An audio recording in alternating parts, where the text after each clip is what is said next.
and welcome back. You are listening to Passing the Baton. I'm Jared Hight from Tracktown Law, and today we're taking a deep dive into Oregon's $1 million estate tax threshold, why it catches far more families than you might think, the 5 bills moving through Salem that could raise or even erase that number, and the planning moves you can put in place right now while the law is still on the books. Quick disclaimer, I'm an Oregon licensed attorney, but this podcast provides general education, not personal legal advice. Always consult a qualified lawyer about your specific facts before acting. First, a quick primer. Oregon has levied some form of inheritance or estate tax since 1903, but the current structure dates to 2012, when lawmakers uncoupled from the federal system and froze our exemption at $1 million. Since then, the median Portland home has more than doubled in value, and the S&P 500 has tripled. A house purchased for $250,000 in 2000 can easily list for $750,000 today. Add a traditional IRA worth $300,000 and a life insurance policy payable to the estate, and families who never felt wealthy can cross the threshold without noticing. Oregon's estate tax is progressive. The first dollar above $1 million is taxed at 10%. Rates climb to 16% on amounts over $9 million. The tax bill is due 9 months after death and must be paid in cash. The Department of Revenue will not accept a vintage truck or fractional ranch shares. For a $1.2 million estate, the taxable slice is $200,000, and the tax roughly pencils out to $20,000. That may not sound catastrophic until you realize heirs often need to liquidate investments or real estate quickly and sometimes at a discount to free the cash.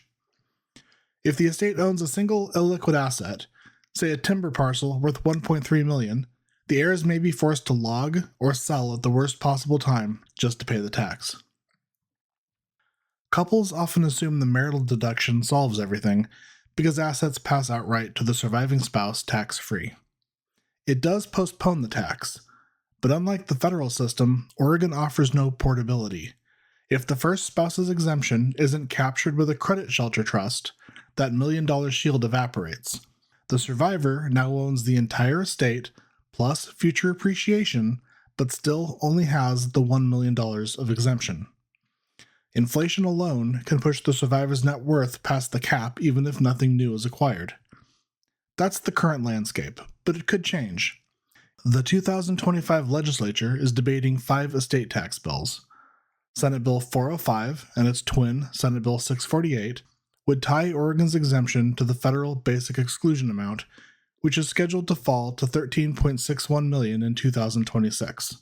If those bills pass, almost every middle-class estate would be removed from the tax entirely. House Bill 2058 would leapfrog slightly higher, hardwiring a $13.99 million exemption starting January 1, 2026, while also flattening the rate structure so the few taxable estates face one blended percentage rather than 7 brackets. House Bill 2301 splits the difference. It lifts the exemption to $7 million and replaces the sliding scale with a flat 7% rate on whatever value exceeds the cap. Sponsors say the idea is to give small business owners predictability while preserving some revenue. Senate Bill 124 doesn't set a number yet. It instructs the Revenue Committee to study options and deliver an inflation-indexed model that would bump the exemption annually the same way Oregon indexes its income tax brackets. Indexing would prevent future bracket creep even if lawmakers keep the $1 million base today. Each bill has passionate supporters. Farm groups argue that a higher exemption keeps family acreage intact rather than pieced off to pay tax. Small business coalitions say owners delay hiring or capital purchases because they must save liquidity for future estate tax. On the other side, education advocates warn that raising the exemption would cost the general fund roughly $150 million per biennium, squeezing the schools. Hearings have been spirited, and each measure still faces amendments. The 2025 legislature is scheduled to end on June 30th, and I'll record an update if one of these bills is voted out of both chambers or the legislature convenes without any change. Whether change comes this year or 5 years from now, proactive planning remains smart because even if lawmakers raise the limit, they may apply new rules only to future deaths. Documents you sign now can lock in flexibility no matter where the exemption lands. The cornerstone tool is the Credit Shelter Trust, sometimes called an AB or bypass trust. When the first spouse dies, assets equal to that spouse's exemption, currently $1 million, fund the trust.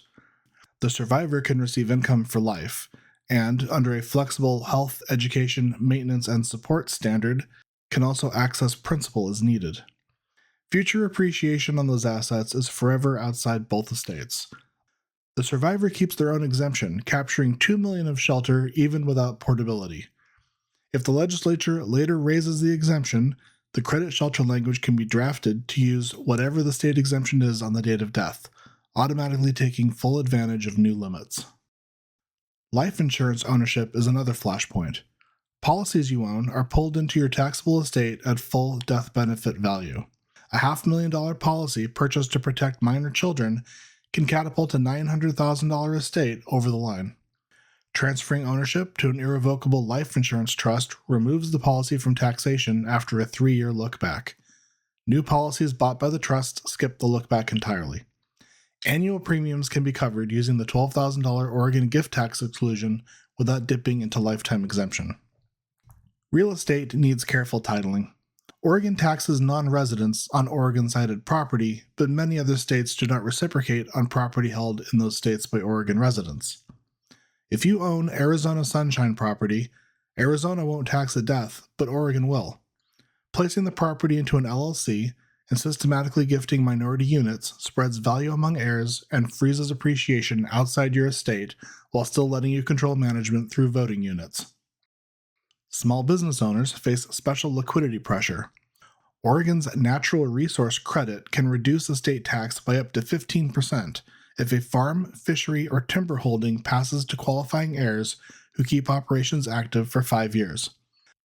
Small business owners face special liquidity pressure. Oregon's natural resource credit can reduce estate tax by up to 15% if a farm, fishery, or timber holding passes to qualifying heirs who keep operations active for 5 years. Meeting the credit's multiple tests is paperwork heavy, so we build compliance binders, document hours worked by each heir, and calendar the annual revenue benchmarks. If the credit fails after 5 years, tax plus interest is due, so the binder creates an audit shield. Charitable planning remains versatile. A testamentary charitable bequest cuts the taxable estate dollar for dollar. A charitable remainder trust can move a low-basis rental into the trust, avoid immediate capital gains, pay lifetime income to the donor, and then parcel the rest to charity outside the estate. Donor-advised funds give a simpler option for smaller estates under the cap today that might cross it later. How do you know when to start planning? Inventory every taxable asset, home equity, retirement accounts, business interests, vehicles, collectibles, and life insurance proceeds payable to the state. Add a conservative appreciation factor, 5% for retirement assets, 3% for real property. If you sit at $800,000 today, your estate can hit $1 million in 5 years without any new acquisitions. Remember, estate tax lands on value at death after the step up in basis, so unrealized capital gain is irrelevant to the threshold. Couples often overlook jointly titled property. Joint tenancy does not have the value for estate tax purposes. Half stays in each estate unless a credit shelter trust retitles the first half. Blended families should pay special attention, because leaving everything outright to a second spouse can unintentionally disinherit the first spouse's children and double the tax if the survivor's family tree changes. What about moving to Washington or Nevada? Yes, some Oregonians change domicile to escape estate tax, but the Department of Revenue audits residency claims. You must truly relocate, register to vote, file non-resident Oregon returns, obtain an out-of-state driver's license, and spend more than half the year away. Retaining an Oregon home as your primary dwelling, or continuing to see Oregon doctors undermines the claim. For many, establishing a credit shelter trust and insurance trust inside Oregon is cleaner than uprooting friends and community for tax savings that smart planning can often offset. Legislative uncertainty shouldn't paralyze you. Estate planning can be drafted to float with future exemption numbers. We write formulas that fund trusts up to the maximum Oregon exemption in effect on the date of the first spouse's death. If lawmakers raise the threshold to $7 million, your documents automatically expand capacity. Ignoring the tax leads to hurried sales, probate delays, and penalty interest at 9% per year on unpaid balances. Attorneys' fees balloon when representatives must petition for installment agreements or sell property under time pressure. By contrast, drafting a credit shelter trust, titling assets properly, and funding life insurance trusts cost a fraction of 1% of estate value and last decades. Ready to see where your balance sheet lands against today's cap and stress test your plan against pending bills? Visit tracktownlaw.com and schedule a strategy session. We'll model your assets, lock in today's best tools, and build clauses that flex if lawmakers finally raise the exemption. Next episode explains why hiring a lawyer beats relying on do-it-yourself estate planning forms and how professional drafting prevents exactly the tax traps we've covered today.